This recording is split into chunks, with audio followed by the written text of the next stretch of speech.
बिस्मिल्लाहिर्रहमानिर्रहीम, अस्सलाम वालेकुम। आप देख रहे हैं स्पोर्ट्स फ्लिक्स, मैं हूं हमजा शफीक। नाज़रीन, Pakistan versus New Zealand T20 series का आगाज होने जा रहा है 18 अप्रैल से। स्क्वाड हमने कल के शो में डिस्कस किया, जो टीम अवेलेबल है पाकिस्तान की और जो न्यूजीलैंड की टीम आई है, जिसमें से दो खिलाड़ी जो एन मौके पर at the 11th our excuse कर लिया, जो भी वजूहात बनी। अब जो बाकी टीम आई है उस पर हमने कल के शो में डिस्कस किया कि वो किस तरह का स्क्वाड आया है, बी कह लें या सी कह लें या डी कह लें। अब सूरत हाल यह है कि पाकिस्तान इसको किस तरह से देखेगा। 5 मैचेस हैं, उसमें से खबरें ये आ रही हैं आज पहला ट्रेनिंग सेशन होगा न्यूजीलैंड का, और कल का ट्रेनिंग सेशन जो है वो बारिश की नजर हो गया था, और बारिश पर भी बात करनी है क्योंकि इस तरह से वेदर फोरकास्ट देखकर अगर 5 मैचेस आए ही हैं और ये ABCD टीम है, इसके बावजूद हमें अगर मैचेस देखने को ना मिले, प्रेपरेशन ना हो, तो फिर ये घाटे का सौदा है।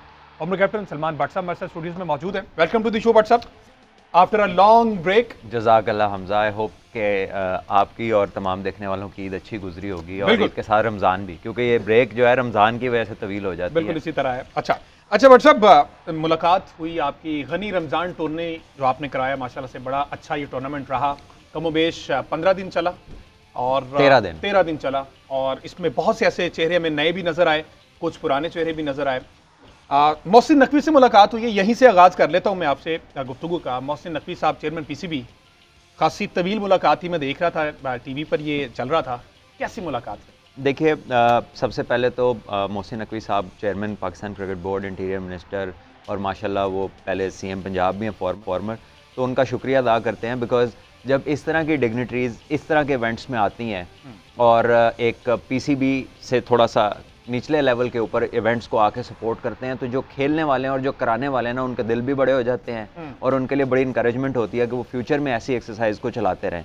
सो आई थिंक उनका आना जो है, it was very very meaningful for a lot of people. मैंने देखा कि प्लेयर्स जो थे उस दिन वो, और उसके अलावा वैसे सिलेक्टर्स भी आए, लेकिन क्योंकि चेयरमैन आए थे तो वो फिर ज़रा एक एक्स्ट्रा ऑर्डिनरी एक हाइप होती है, लेकिन सिलेक्टर्स भी पहले दिन से आ रहे थे, मौजूद थे वहाँ पर। सो आई थिंक वो आए, उनका शुक्रिया। उसके अलावा ये है कि हमने उन्हें अपने इंस्टीट्यूट के बारे में बताया कि हम ऑपरेट किस तरह करते हैं, हमारे टूर्नामेंट में कितने टॉप प्लेयर्स खेल रहे हैं, हमारी पिचेस कैसी हैं, हमारे क्यूरेटर्स क्या करते हैं, हमारा जो प्रैक्टिस का तर्ज अमल है, जो ट्रेनिंग का तर्ज अमल है, वो कैसे होता है, उसकी प्लानिंग कौन लोग करते हैं, हमारे कोचेज़ क्या करते हैं, हमारे ट्रेनर्स क्या करते हैं, हमारे ऑब्वियसली जितने भी डिफरेंट सेगमेंट्स हैं, चाहे वो ग्राउंड्समैन का हो, कोचेस का हो, ट्रेनर्स का हो, न्यूट्रिशन का हो, एवरीथिंग उनसे हमने जो है ना डिस्कस की, और उनको बताया ये कि एज ग्रुप्स में हम किस तरह ऑपरेट करते हैं। फिर हमने अपनी अचीवमेंट्स बताई, क्योंकि GIC जो है वो माशाल्लाह 2 साल, इट्स 2 years ओल्ड, 2 years में अंडर 13 पाकिस्तान के 30 लड़कों में हमारे 3 बच्चे हैं। अंडर 16 के कैंप में जो पाकिस्तान के 30 लड़के हैं, उसमें हमारे 2 लड़के थे, और इस साल हमारा लड़का बेस्ट विकेट कीपर हुआ है पाकिस्तान का अंडर 16 में। लास्ट ईयर बेस्ट बैट्समैन हुआ था। ठीक है जी। और अगर हम ऊपर चले जाएं तो फर्स्ट क्लास हमारी टीम खेली। GIC की टीम, गनी क्लास की जो टीम थी, फर्स्ट क्लास के ये जो पैट्रन्स ट्रॉफी होती है डिपार्टमेंट्स की, उन्होंने 3रे नंबर पे फिनिश किया फर्स्ट आउटिंग पे, जो कि बड़े इंप्रेसिव परफॉर्मेंस है। उसमें भी टॉप विकेट टेकर हमारी टीम से हैं, 3rd highest wicket taker fast bowler हमारी टीम का, टॉप रमीज़ है लेग स्पिनर, और इसी तरह शहबाज विकेट कीपर है। तो और डेब्यूटेंट्स में हमारे जो डेवलपमेंट प्रोग्राम के लड़के, ये वो लड़कों की मैं बात बताने लगा हूँ जो डिस्ट्रिक्ट में भी नहीं सिलेक्ट हुए थे। अच्छा। और उन्होंने फर्स्ट क्लास डेब्यू पे सेंचुरी की है, फिर 1-2 मैचों के बाद दोबारा सेंचुरी की है। सो काफ़ी सारी ब्रीफिंग ऐसी थी कि पाकिस्तान में जो निचले लेवल के ऊपर जब आप प्लेटफॉर्म्स मुहैया करते हैं तो टैलेंट अपना आप दिखाता है, और अगर उनको राइट पाथ पे उनको पुश किया जाए तो फिर कोई एंडलेस पाकिस्तान को अल्लाह ताला ने नवाजा हुआ है टैलेंट से, और अपॉर्चुनिटीज़ प्रोवाइड करने की बात है, एक अच्छी पाथवे बनाने की बात है। तो उनकी मेहरबानी है कि इतनी देर अच्छा, तो सेटिस्फाई कर पाए अपनी ये तमाम तर सूरत हाल उन्होंने देखी भी, और यकीनन क्योंकि इससे पहले PCB की जानिब से बहुत सी रिस्ट्रिक्शंस भी थी इस टूर्नामेंट को लेकर, और उन्होंने कुछ इंप्लीमेंट किया हुआ था कि ये नहीं हो सकता। जैसे इंटरनेशनल प्लेयर्स वाला मामला स्टार्ट में कहा गया कि अमेरिका की एक टीम है, मार्टिन गप्टिल आ रहे हैं जी। हमने खुद भी नहीं सोचा था कि इतना सक्सेसफुल हो जाएगा पिछले साल के एडिशन के बाद, कि उसको ओवरसीज प्लेयर्स खेलना चाहेंगे। इस साल जब एक टीम अमेरिका से आई, एक UK से आई, तो उसमें कुछ प्लेयर्स थे, जैसे बॉनर वेस्ट इंडीज़ के लिए इंटरनेशनल खेले हैं, कॉलिन मुनरो और गप्टिल न्यूजीलैंड के इंटरनेशनल प्लेयर्स हैं, तो ये अमेरिकन टीम का हिस्सा थे। तो जब उन्होंने हमें लिस्ट भेजी तो जाहिर है इंटरनेशनल एंगेजमेंट के लिए हमने PCB को तो बताना है, वो मदर बोर्ड है पाकिस्तान का, हमने उन्हें इन्फॉर्म किया। तो उनकी NOC में ये पहले से शिक थी कि ओवरसीज प्लेयर जो है वो इस टूर्नामेंट में नहीं अपेयर हो सकता, उसके अंदर लिखा हुआ है, उसकी रिस्ट्रिक्शन है। और इसका जो वैलिड रीजनिंग है, हम ऐसे ही पहले से प्रिज्यूम करेंगे वो बेहतर बता सकते हैं, लेकिन उसमें था तो हम उनको नहीं खिला सके। लेकिन हमें खुशी है कि उन्होंने आमादगी जाहिर की। हमारे अंपायर सारे एलीट पैनल के थे, अलीम डार साहब, एहसन रज़ा, राशिद रियाज और जितने भी हमारा एलीट पैनल है पीसीबी का, वो उसको कर रहे थे। रेफरीज आपके बिलाल खिलजी, अली नकवी, जितने भी लोग हैं, इकबाल साहब बड़े शानदार रेफरी हैं, सीनियर रेफरी हैं, तो उन्होंने ऑपरेट किया। सुहेल अदरी साहब थे। तो लड़कों के लिए यही तो चीज़ें होती हैं कि कौन लोग उनको कंडक्ट कर रहे हैं, देख रहे हैं, नज़रों में आ रहे हैं। 9 सेंचुरियां बनी है इस टूर्नामेंट में। अच्छा। क्रिस गेल का रिकॉर्ड टूटा है। 175 की सबसे बड़ी इनिंग थी। हसन नवाज ने 176 की इनिंग खेली है। 37 बॉलों में भी 100 हुआ है, 38 बॉलों में भी 100 हुआ है। 40 मीटर की बाउंड्री रखी हुई थी। नहीं, बाउंड्री जो है हमारी जो है ना मिनिमम वो 58 मीटर है एक साइड पे, लेकिन 3-4 बाउंड्रियां 75 भी हैं। अच्छा जी। तो इट इज़ लाइक कि किसी जगह से कुछ एंगल छोटे भी हैं, लेकिन न्यूजीलैंड में जहां पाकिस्तान ने वर्ल्ड कप का सेमीफाइनल जीता वहां तो 43-44 पे भी बाउंड्री है। बिल्कुल ऐसे ठीक है। तो और जहां स्टेट बैंक की ग्राउंड है कराची में, बड़ी खूबसूरत ग्राउंड है, उधर भी मैचेस जब होते हैं तो हमसे मिलती जुलती उनकी बाउंड्री की है, तो उधर पूरा डोमेस्टिक सीजन हुआ है। बट सब पिचेस की सूरत हाल कैसी, क्योंकि पाकिस्तान में पिचेस को लेके बड़ी बात की जाती है। तो आपने इतना बड़ा टूर्नामेंट कराया, 13 दिन, मेरा ख्याल 2-2 मैचेस भी हुए एक दिन में, और रमजान में पिच को किस तरह से फ्रेश रखा? 2 से 3 विकेट्स यूज हो रही थी। पिचेस को लाइवली रखती है कि जिस तरह उसकी प्रेपरेशन की जाए, जितना उसका ध्यान रखा जाए। फिर उसके लिए इक्विपमेंट चाहिए, उसके लिए आपको जो है ना रोलर्स चाहिए जो कि ऑब्वियसली इंजन्स पे चलते हैं। फिर आपको उसके लिए इन्वेस्टमेंट चाहिए। हम ग्राउंड के अंदर वो स्प्रे भी कर रहे थे जो इंटरनेशनल मैच से पहले ड्यू को रोकने का स्प्रे होता है, तो वो एक दिन का कोई 50,000 रुपये का स्प्रे है। ठीक है। और हमारे जो ग्राउंड्समैन हैं उनकी जितनी तारीफ की जाए कम है। आप उनकी मैचेस की हाइलाइट्स इंटरनेट पे हैं, पूरा मैच बॉल टू बॉल पड़ा है। आप पिचेस का बाउंस देखें, और थ्रू आउट वही 2 पिचेस पे 13 दिन मैच हुए हैं, आखिरी मैच तक बाउंस जो है ना वो कीपर की चेस्ट हाइट पे जा रहा था।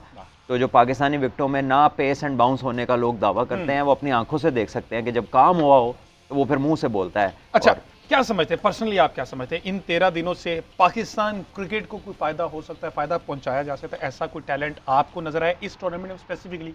देखिए बिल्कुल है। फैजान बहुत शानदार सेंचुरी की, हसन नवाज ने सेंचुरियां की 2, 3 सेंचुरियां यासिर खान ने की, जो PSL में भी जिन्होंने बड़ी अच्छी इनिंग्स खेली। क्वेटा मुल्तान सुल्तान से ओपन करते रहे, इसमें SPL में 100 किया, KPL में 100 किया। तो आप कमिंग यंगस्टर है। इसी तरह आफाक लड़का डोमेस्टिक क्रिकेट का, उसने 38 गेंदों में सेंचुरी की।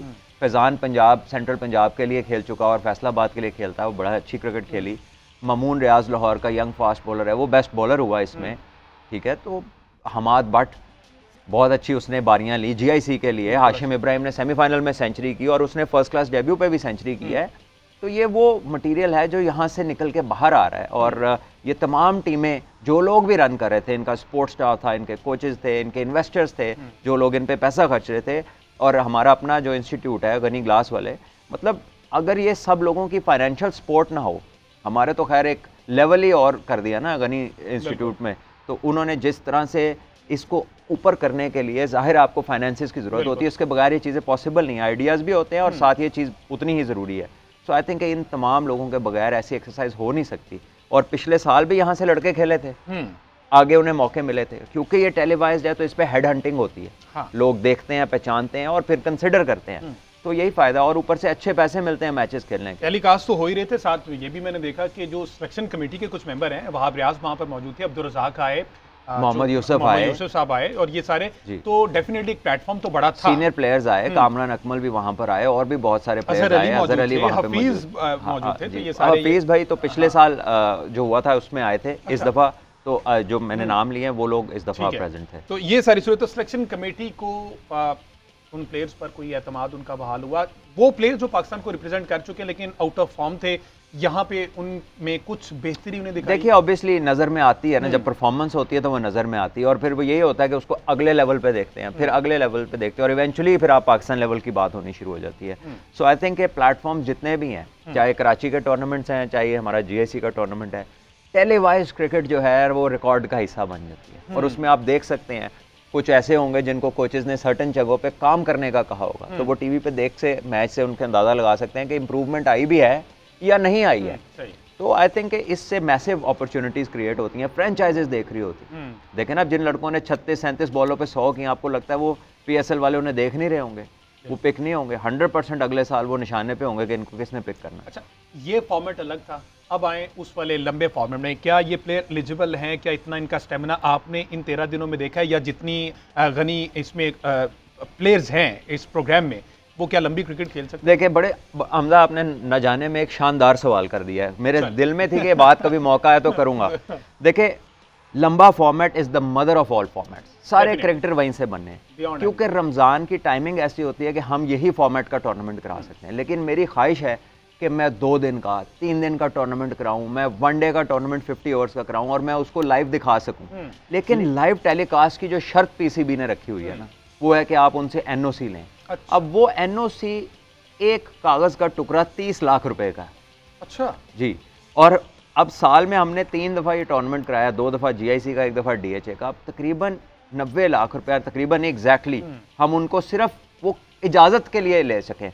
तो ये पीसीबी का ही हम हिस्सा हैं। हम वही काम कर रहे हैं जिससे कल को क्रिकेटर बन के पीसीबी पाकिस्तान के लिए यूज़ करेगी। ठीक है, तो इसमें मेरा ख्याल है कि अगर वो कंसिडर करें, ये बहुत ज़्यादा अमाउंट है। देखिए, इस लेवल के ऊपर जहाँ पे स्पॉन्सर्स नहीं होते, लोग अपनी जेब से पैसा खर्च रहे होते हैं और इससे आपके प्लेयर्स का, आपकी प्रोडक्ट तैयार हो रही है।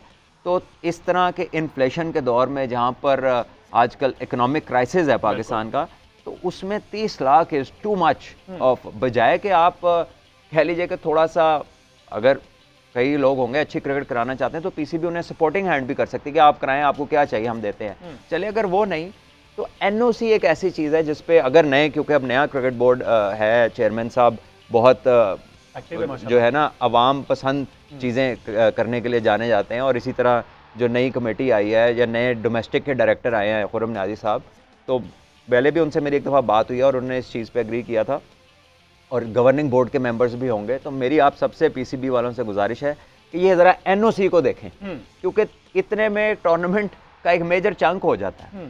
तो इससे मतलब इतने पैसे जब आप लेंगे तो ये डिस्करेज हो जाता है कोई भी क्रिकेट कराने से। बिल्कुल। और लाइव क्रिकेट से ही प्लेयर्स को कॉन्फिडेंस मिले। और अगर इस पर्सपेक्टिव में देखा जाए कि इससे बहुत से क्रिकेटर्स का रोजगार लग सकता है, क्योंकि अच्छी खासी रकम डेफिनेटली मैच फीस वगैरह है और टूर्नामेंट की 7 मिलियन तो प्राइज मनी थी। एग्जैक्टली। तो फिर इस पर्सपेक्टिव में ही अगर पीसीबी देख ले तो ये बहुत से लोगों का भला हो सकता है। तो रिक्वेस्ट है इस प्लेटफॉर्म से कि इस पर नजरें सानी की जाए। अच्छा, फ्रेंचाइज क्रिकेट की बात की सलमान भट्ट साहब, if I am not wrong, Ali तरीन साहब को मेरा ख्याल मैंने देखा डगआउट में बैठे, वो भी उनकी भी टीम खेल रही थी, मुल्तान सुल्तान एलीट। और देखें उनके डगआउट में मोहम्मद वसीम, पाकिस्तान के farmer cricketer, former chief selector, और वो भी उस डगआउट में थे। अली जो हैं वो खुद वहाँ पर आकर बैठे थे, और ये दिखाते हैं कि उनका इंटरेस्ट कितना है छोटे लड़कों को लेकर, कितना वो उनके साथ लग के उनकी हौसला अफजाई कर रहे हैं, उन्हें क्रिकेट खिला रहे हैं, उन पर पैसा खर्च रहे हैं। तो आई थिंक ये एक शानदार चीज़ है। यहाँ पर भी जो हमारा टूर्नामेंट हुआ है, कराची में मोइन भाई का हुआ है, उधर और भी नाज़माबाद, नया नाज़माबाद का टूर्नामेंट होता है, डॉक्टर असगर अली शाह बहुत अरसे से कराते हैं। तो ये आई थिंक पीसीबी को साथ मिलकर इसको थोड़ा सा ईज अप करना चाहिए। और लाहौर में इनिशिएटिव जो है वो गनी ग्लास वालों ने लिया, और credit goes to Salman Bhatt साहब कि उन्होंने लाहौर में एक बहुत बड़ा प्लेटफॉर्म जो इन प्लेयर्स, लोकल प्लेयर्स को प्रोवाइड किया। पूरी टीम का क्रेडिट है डेफिनेटली। एक बंदे का काम नहीं। अच्छा, अली तरीन की बात की और आपने कहा कि उनका बड़ा इंटरेस्ट है लोकल प्लेयर्स में भी और बड़ा सपोर्ट करते हैं।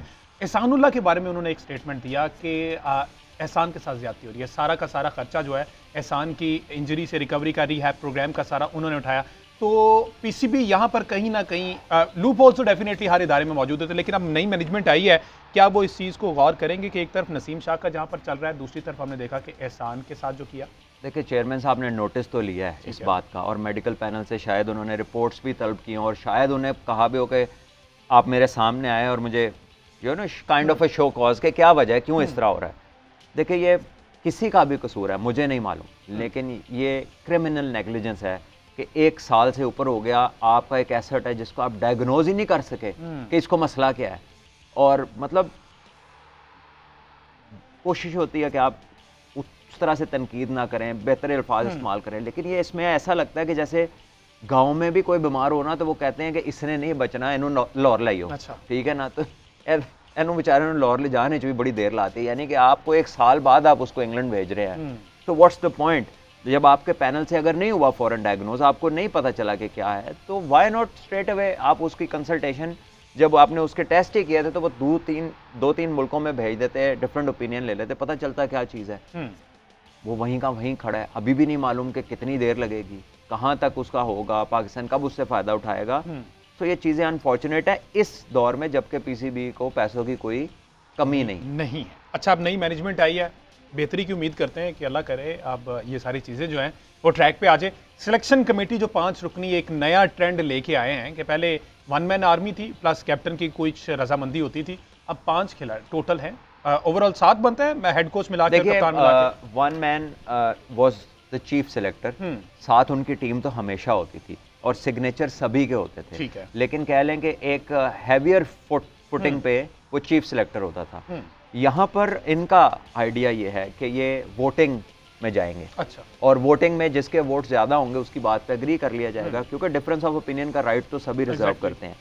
लेकिन कहीं ना कहीं मेरा अपना पर्सनल ओपिनियन है, they may disagree with it, I still believe कि आपका एक बंदा should be heading this thing, ठीक है? तो आपका एक रिप्रेजेंटेटिव जो है ना वो होना चाहिए, because there are why he is there is because he carries a different vision, ठीक है ना? तमाम लोगों का विजन तो एक जैसा नहीं होता ना। So the most may be visionary या अच्छे डिसीजन लेने वाला बंदा, या जिसका कह लीजिए कि नॉलेज इसमें एक्सीड करता हो बाकियों को, तो वो कई दफ़ा वोटिंग वाले वो चीज़ें नहीं देख पाते जो वो एक बंदा देख रहा होता है। तो it is about being absolutely trustful कि जी यार अच्छा, ये बंदा है। बड़ी मजे की बात इसमें मैंने कहने लगा था कि अगर 5 रुकनी ये कमेटी है ना, तो उसमें बाइजनेस का एलिमेंट जो है वो खत्म हो जाएगा, ठीक है? लेकिन फौरी तौर पर मेरे ज़हन में वो सवाल आ गया, जो सिलेक्शन कमेटी जिस दिन टीम अनाउंस कर रही थी, वहां पर एक रिपोर्टर ने कह दिया कि जनाब इन 5 लोगों में आपने पेशावर को निगलेक्ट कर दिया, बलूचिस्तान से कोई बंदा नहीं लिया, और अगेन बात वही आ गई जो अच्छा, मुझे इल्म नहीं है कि उन्होंने क्या जवाब दिया था, लेकिन बात यह है कि किसी पूछने वाले को ये इल्म है कि पेशावर के कितने लड़के टीम में हैं? हाँ, ये गौरतलब बात है ना। ये मुझे नहीं मालूम कि सिलेक्टर्स ने जो मौजूद थे उन्होंने क्या जवाब दिया। हाँ। लेकिन कभी उन्होंने ये सोचा कि पेशावर के कितने लड़के मौजूद हैं टीम के अंदर? आधी से ज्यादा उनके बगैर टीम ही नहीं होती, वो इतने अच्छे प्लेयर हैं, ठीक है? सो और ऐसे भी दौर रहे हैं जब अलामती तौर पे बलूचिस्तान से भी सिलेक्टर ले लिया, वहाँ से भी ले लिया, यहाँ से भी ले लिया, तो फिर कहते थे क्या फ़ायदा ऐसी पोस्ट का जब वहाँ का एक प्लेयर अंदर नहीं है। हालांकि प्लेयर ने तो अपनी कॉम्पिटेंस पे आना है ना। देखें, ये कोटे पे नहीं चलती चीज़ें, ये मेरिट पे चलती है, ठीक है? मैं ये हरगिज़ नहीं कह रहा कि उनका कोई बंदा मेरिट पे नहीं है, लेकिन टीम के अंदर किसी प्लेयर का आना उसकी परफॉर्मेंस से मुंसलिक होता है। और अगर आप किसी को कोई फेवर दे भी दें तो द मोमेंट वो सारी दुनिया के सामने आके परफॉर्म करता है, उसके बाद उसकी परफॉर्मेंस ने उसको कैरी करना है, उससे आगे आप कुछ नहीं कर सकते। सो आई थिंक कहीं ना कहीं इन चीज़ों से हमें एज अ कंट्री बाहर आना चाहिए, ठीक है? आप अलामती तौर पे बहुत सारे लोग होंगे ऐसे, कोई क्रिकेट बोर्ड में खाली 6-8 क्रिकेटर ही तो नहीं काम कर रहे, 800-900 बंदा काम कर रहा है सारे स्टेडियम्स में। ज़रा उधर जाके चेक करें कि कितने लोग कहाँ कहाँ बैठे हैं, कितने लोग किस सिटी से आके कहाँ पर पोस्टेड हैं, तो आपको जवाब मिल जाएगा। तो आई थिंक मीडिया अच्छे सवाल भी करता है, लेकिन कई दफ़ा बड़े रवायती सवाल करते हैं कि यार ये तो देखे ना जी वो इतने बंदे नहीं हैं। भाई प्लेयर तो देखो 7-8 प्लेयर, 11 में से 7 तो वो वहीं से खेल रहे हैं माशाल्लाह, और वो अच्छे हैं, वो अच्छे हैं इसलिए खेल रहे हैं, मेरिट पे खेल रहे हैं। एग्जैक्टली। अच्छा चलें, अब 5 बन तो गया, तो आप समझते एग्री करेंगे the best combo we have यही 5 लोग थे? देखिए अगेन इसमें आप और लोगों को भी डाल सकते हैं, आप किसी और को भी ला सकते हैं। देखिए मैं ये तो नहीं कहूँगा कि इसके लिए और कोई प्लेयर क्वालिफाई नहीं करता, but again coming back to कि चेयरमैन साहब आए हैं, तो चेयरमैन साहब ने देखा होगा कि उनके ख्याल में कौन से लोग हैं। That might change from time to time, उनकी परफॉर्मेंस पे डिपेंड करता है। लेकिन ये वो लोग हैं कुछ जो कि पहले से इसमें काम करें। आए तो इसमें रजाक भाई हैं लेटेस्ट एंट्री, यूसुफ भाई तो अकेडमी में और पाकिस्तान टीम के बैटिंग कोच तो पिछले 2 साल से हैं, तो उनको उन्होंने एक असद शफीक जो हैं ये कंसल्टेंट बन गए थे तभी जब इन्होंने अपने आखिरी फर्स्ट क्लास सीजन खेला, और ज़का अशरफ साहब के दौर से ही बन गए थे, ठीक है, एज कंसल्टेंट। तो आए सिर्फ रजाक भाई हैं, बाकी लोगों को कह लें कि एडिशनल रिस्पॉन्सिबिलिटीज़ मिली हैं और कोई चेंज नहीं हुआ इनमें। या एक डाटा एनालिस्ट आए हैं, बिलाल उनका नाम है, उन्होंने जो मैंने सुना कि वो इंजीनियर हैं बकौल उनके अपने, और वो डाटा ड्रिवन चीज़ों पे काम करते हैं, तो वो इसमें आए हैं। उसके अलावा तो कोई बंदा भी नहीं आया, बाकी तो सब वही हैं। अच्छा, अगेन वही बात, अब चूंकि आपकी सिलेक्शन कमेटी से भी मुलाकात रही और मैनेजमेंट तकरीबन एक निजी शादी की तकरीब में भी आपको देखा, प्लेयर्स के पुराने प्लेयर्स और नए प्लेयर्स सारे, ये जो वेदर फोरकास्ट तो पिछले 1 महीने से पता चल गया था, ABCD जो भी टीम आई है, 3 मैचेस है, तीनों बारिश की नज़र होने की। आज वाला ट्रेनिंग सेशन भी मुतासिर हो गया बारिश से। इस पर कोई काम नहीं कर रहा, इसके लिए कोई बंदा हायर नहीं किया? या देखिए, करना चाहिए? अब बारिश आई डू नॉट नो कि एक प्रोडिक्शन होती है, वो कितनी एग्जैक्ट होती है। कभी कभार बारिश नहीं होती, कभी कभार आउट ऑफ अ ब्लू बारिश शुरू हो जाती है। सो हमारी या तो परफेक्शन हो, हाँ ये बात भी सही है, आपके जो मौसम का हालत बताने वाला जो भी इदारा है, या तो उसकी इतनी परफेक्शन हो, और आई एम श्योर कि कोई ना कोई बंदा उनसे जरूर लिंक्ड होगा जो उनसे डेट्स का पूछता होगा। लेकिन अब क्रिकेट का सीजन इतना जैम पैक्ड है, इर्रिस्पेक्टिव ऑफ एक सीजन क्या होगा, वो अपना शेड्यूल जारी कर देते हैं and then they work around it. I am sure कि वहाँ पर सुपर सॉपर्स भी हैं, कवर्स भी हैं और बड़ा कुछ है, तो वो दे विल मैनेज। ठीक है जी, लेट्स सी जी क्या बनता है। 18 तारीख को पहला मैच है, तो आज वाला ट्रेनिंग सेशन तो मनसूख हो गया है। अब मजीद पाकिस्तान का जो अगले रोज ट्रेनिंग सेशन उस पर बात करेंगे कल के प्रोग्राम में। आज के शो से